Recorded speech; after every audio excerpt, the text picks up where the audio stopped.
되시기를 축복합니다. 우리에게 눈으로 보지 못하고 귀로도 듣지 못하고 마음으로 생각하지 못했던 놀라운 그리고 새로운 은혜가 여러분들에게 부어주실 것을 믿습니다. 저는 오늘 본문을 통해서 믿음의 항해를 떠나는 사람에게 필요한 세 가지 태도를 함께 나누려고 합니다. 누가복음 8장 혈루증 여인 이야기 직전을 보면 회당장 야이로가 예수님 발 아래에 엎드려서 죽어가는 12살 딸의 치유를 간청하는 장면이 나옵니다. 예수님은 야이로의 집에 다급히 가는 중에 예수님을 둘러싼 군중으로 걸음이 지체가 됩니다.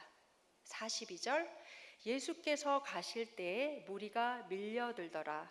그리고 45절 베드로가 무리가 밀려들었다고 얘기하는 것으로 보아 예수님은 엄청난 무리의 환영을 받은 것으로 보이십니다. 귀신이 떠나가고 병이 낫고 놀라운 기적을 일으킨다는 소문을 듣고 모여든 사람들이었을 것입니다. 그들은 예수님 가까이에 있었습니다. 예수께로 모여든 많은 사람들은 어쩔 수 없이 예수님의 옷가에 손을 대었을 것입니다. 예수님을 밀치고 스친 사람들도 있을 것입니다. 하지만 성경에서는 이 많은 사람들 중에 고침받은 사람으로는 이 여인 한 명만 기록하고 있습니다. 44절 예수의 뒤로 와서 그의 옷가에 손을 대니 혈루증이 즉시 그쳤더라. 많은 사람들이 예수의 치유의 능력을 기대하지 않은 채 예수님을 만졌고 밀쳤을 것입니다. 하지만 여인은 예수님의 옷자락을 만졌을 때는 이 여인은 예수님의 생명을 믿는 믿음의 접촉이었습니다. 첫째, 믿음의 항해는 예수님께 나아가는 것입니다. 예수님 주변에 구건꾼처럼 있는 것이 아닙니다. 무엇보다 중요한 것은 믿음입니다. 그러나 믿음 자체가 능력 있는 것은 아닙니다. 우리가 믿는 예수 그리스도께만 능력이 있습니다. 하나님께서는 믿음을 통로로 삼아 은혜의 역사를 나타내십니다. 혈루증 여인은 예수님께 나아갔고 예수님을 붙들었습니다. 우리도 종교적인 분위기 안에서 머무는 것이 아니라 예수님께 나아가는 믿음이 필요합니다. 믿음은 하나님의 능력을 내 삶으로 가져오게 합니다. 어떤 사람은 믿음을 수도관과 연결되어 있는 수도꼭지를 틀었다고 표현하기도 하고 어떤 이는 전기에 연결된 콘센트를 켰다고도 표현합니다. 여인은 예수님의 옷자락을 만지면서 나을 것이라는 믿음을 선택했습니다. 요즘은 안타깝게도 신학을 연구하면서도 많은 성경책을 읽고 예수님에 관해, 하나님에 관해 연구하면서도 예수님을 주인으로 구원자로 믿지 않는 신학자들의 흐름이 있습니다. 그게 어떻게 가능하냐고 의아해 하실 수 있지만 성경을 깊이 연구하고 성경 지식이 많고 종교적 언어에 익숙한 사람이라도 예수님을 생명으로 붙들면서 예수께로 나아가지 않을 수 있습니다. 요한복음 5장 39절 너희가 영생을 얻기 위해 내게 오기를 원하지 아니하는도다. 우리도 예배를 드리지만 주님께 마음을 드리지 않을 수 있습니다. 성경은 많이 알지만 하나님을 인격적으로 만나는 것이 아니라 하나님에 대한 지식을 쌓고 말씀을 내 욕망을 정당화하는 도구로 사용할 수 있습니다. 주님께 맡긴다고 기도는 하지만 내 계획과 내 방식을 내려놓지 못합니다. 교회 일과 사역은 열심히 하지만 정작 주님과의 사랑이 식어가는 모습이 있습니다. 오늘 우리 자신에게 물으시기 바랍니다. 나는 예수님께 가까이만 있는 사람인가? 아니면 예수님을 믿음으로 붙드는 사람입니까? 믿음으로 예수님께 나아가길 바랍니다. 우리가 의지하는 예수님께로만 능력이 있습니다. 둘째, 예수님 안에서 참된 안식을 얻어야 합니다. 43절 12해를 혈루증 앓던 여인은 아무에게도 고침을 받지 못했다고 말합니다. 12해라는 말 안에서 그녀의 긴 고통이 들어 있습니다. 그 당시 이런 출혈은 부정한 것으로 여겨졌습니다. 그래서 계속해서 이 여인은 부정한 사람으로 살아야 했을 것입니다. 이 병이 실제로 전염되는 것은 아니지만 율법상 사람들과 가까이 할 수 없었습니다. 그 결과 이 여인은 오랫동안 가족과 공동체로부터 멀어졌을 것입니다. 의사들에게서도 아무런 도움을 받지 못하면서 회복의 희망은 점점 희미해졌을 것입니다. 물질적으로도 큰 어려움 가운데 있었을 것입니다. 이 여인의 상태는 이루 말할 수 없이 비참했습니다. 누가복음 8장에 나오는 거라사에서 귀신 들린 사람이 무덤 가운데 홀로 지냈던 것처럼 이 여인도 실제로는 죽은 자처럼 살아가고 있었을지 모릅니다.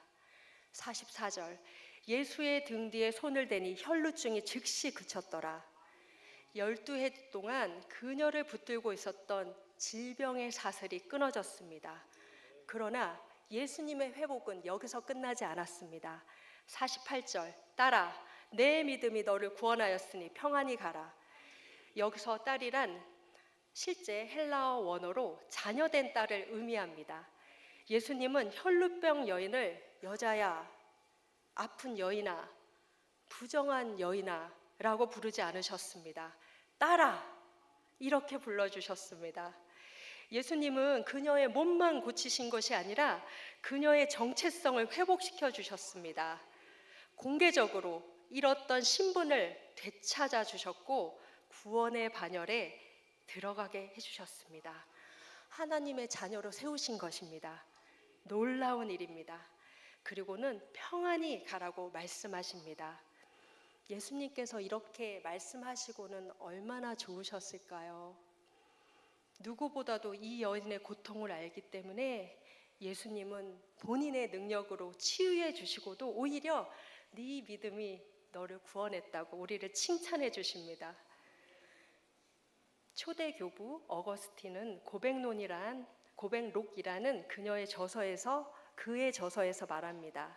주께서 우리를 주님께 향하도록 지으셨기 때문에 우리의 마음은 주님 안에 안식하기까지 쉼이 없습니다. 사랑하는 성도 여러분, 우리 마음에는 하나님 아니면 채울 수 없는 깊은 갈망이 있습니다. 왜 그렇습니까?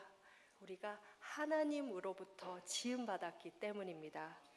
우리가 하나님의 형상과 모양으로 창조되었기 때문입니다. 겉으로는 평온해 보여도 마음속에는 흔들리는 바다가 있고 사람들에게 말하지 못하는 오래된 상처가 있고 아무도 대신해 주지 못하는 외로운 공간이 있습니다. 오늘 본문의 혈루증 여인은 그런 바다 위에서 마지막 한 분을 만났습니다. 그리스도를 향해 믿음의 항해를 시작했던 것입니다. 예수님은 그녀에게 참된 안식을 주셨습니다. 몸의 치유와 영혼의 평안을 주셨습니다. 질병의 치유뿐 아니라 자녀됨의 회복을 주셨습니다. 어떤 분들은 이렇게 생각하실 수 있습니다. 저는 혈루증 여인처럼 그렇게 절망적인 상황은 아닙니다. 그냥 그렇게 그럭저럭 은혜로 살고 있어요. 그렇게요. 그러나 우리에게 큰 절망이 있든 없든 문제의 크기가 크던 작던 우리의 영혼은 예수님을 필요로 합니다. 건강의 문제 속에서도 관계의 문제 속에서도 경제와 배우자의 신앙 문제를 바라볼 때도 자녀의 미래를 염려할 때도 우리는 주님께 나아가야 합니다. 믿음은 주님만이 나의 생명입니다 라고 고백하며 주님께 손을 뻗는 것입니다. 오늘 주님은 우리에게도 말씀하실 수 있습니다. 딸아, 아들아, 내 믿음이 너를 구원하였으니 평안히 가라. 이 말씀이 오늘 우리의 영혼에도 들려오기를 바랍니다. 우리를 향한 주님의 평안이 가득하시기를 소망합니다. 마지막으로 어린아이처럼 있는 그대로 주님께 나아가야 합니다. 부정하고 비참한 여인이 어떻게 예수님께 손을 댈 생각을 했을까요? 그 당시 율법적 기준에 의하면 이 여인은 부정한 여인이었습니다. 그래서 부정한 여인이 만진 예수님은 정결 의식을 행해야 했고, 예수님을 만진 이 여인에게는 징벌이 가해져야 했습니다. 사람들의 눈치와 수치도 감당해야 했습니다. 하지만 이 복잡한 계산을 뚫고 예수님께 나아갔습니다. 47절, 여자가 스스로 숨기지 못할 줄 알고 떨며 나와 엎드려 그 손댄 이유와 곧 나은 것을 모든 사람 앞에서 말하니, 여인은 떨면서 예수님께 나아갔습니다. 두렵고 부끄러웠을 것입니다. 하지만 여인은 하나님 앞에서 진실되게 나아갔습니다. 자신이 왜 손을 댔는지, 어떻게 나았는지 모든 사람에게 말했습니다. 어린아이 같은 믿음입니다. 어린아이 같은 믿음은 두렵지만 숨지 않고 주님께 나아가는 믿음입니다. 떨리지만 주님 앞에서 엎드리는 믿음입니다. 부족하지만 있는 그대로 자기 자신을 드러내는 믿음입니다. 우리는 어른이 되면서 자신을 감추는 법을 많이 배웁니다. 하지만 어린아이들은 하나님 앞에서 꾸미지 않고 자신을 대단하게 보이려고 노력하지 않습니다. 두려우면 두려운 대로, 떨리면 떨리는 대로, 부족하면 부족한 대로 주님 앞에 나아갑니다. 저는 작년 4월 중순부터 영여부 전도사로 부임했습니다. 미취학 아이들이 순수하게 하나님을 갈망하고 하나님과 관계하는 모습을 볼 수 있는 특권을 누리고 있습니다. 어느 날 6살짜리 남자아이가 제게 물었습니다. 전도사님, 어떻게 하면 하나님을 만날 수 있어요? 저는 교회에서도 집에서도 하나님을 너무 만나고 싶어요. 저는 예배 드리는 것이 제일 좋아요. 지난 6월 초 체육대회 때도 이런 일이 있었습니다. 영유아부 남자아이 한 명과 어머니가 체육관에 늦게 도착했습니다. 주차 자리를 찾지 못해 어머니가 그냥 가려고 하셨습니다. 그때 아이가 이렇게 말했습니다. 엄마, 내가 기도할 테니 한번 다시 가봐요. 어땠을까요? 어머니가 기쁨이 가득한 얼굴로 체육관에 도착해서 제게 이 이야기를 들려주었습니다. 아이들은 하나님께 궁금한 게 참 많습니다. 가끔은 제가 미처 생각하지 못한 질문을 해서 놀랄 때도 있습니다.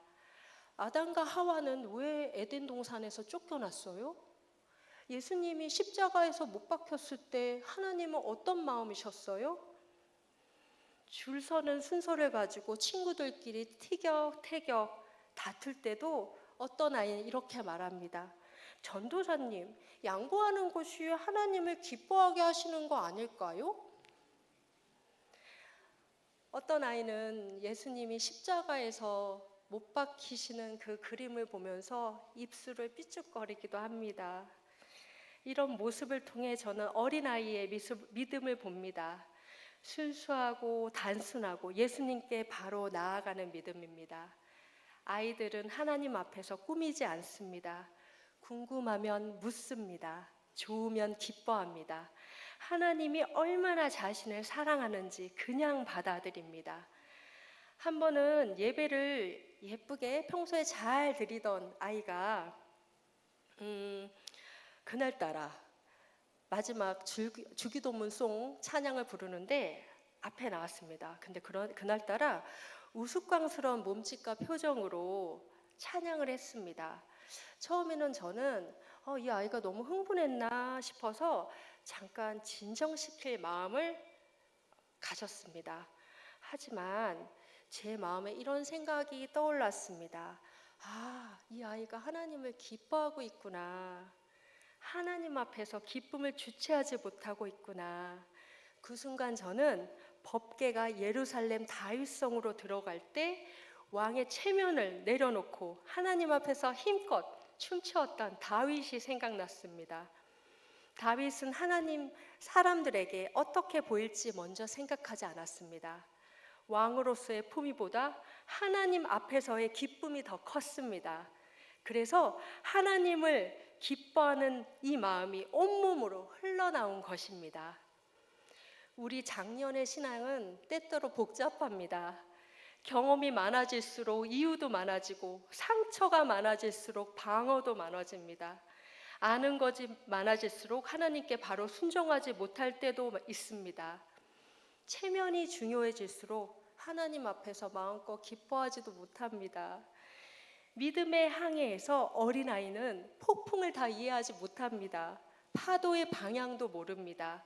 앞으로 어떤 일이 일어날지도 모릅니다. 하지만 하나님의 품이 안전하다는 것은 압니다. 하나님이 최고로 좋은 분이라는 것을 압니다. 하나님의 음성을 듣고 싶어 하고 자신을 완벽하게 사랑하시는 분임을 압니다. 믿음의 항해는 강하고 준비된 자만 떠나는 항해가 아닙니다. 믿음의 항해는 어린아이처럼 주님의 손에 붙들린 사람이 떠나는 항해입니다. 오늘 혈루병 여인이 그랬습니다. 그녀는 자기 상황을 다 해결하고 주님께 나온 것이 아닙니다. 그녀는 두렵고 떨리는 마음 그대로, 부끄러운 마음 그대로, 절박한 마음 그대로 예수님께 나아갔습니다. 그리고 주님은 그녀를 받아주셨습니다. 주님은 그녀를 딸이라고 불러주셨습니다. 주님은 그녀에게 평안을 선포하셨습니다. 사랑하는 성도 여러분, 믿음의 항해는 지루한 종교 생활이 아닙니다. 믿음의 항해는 살아계신 하나님과 함께 떠나는 거룩한 모험입니다.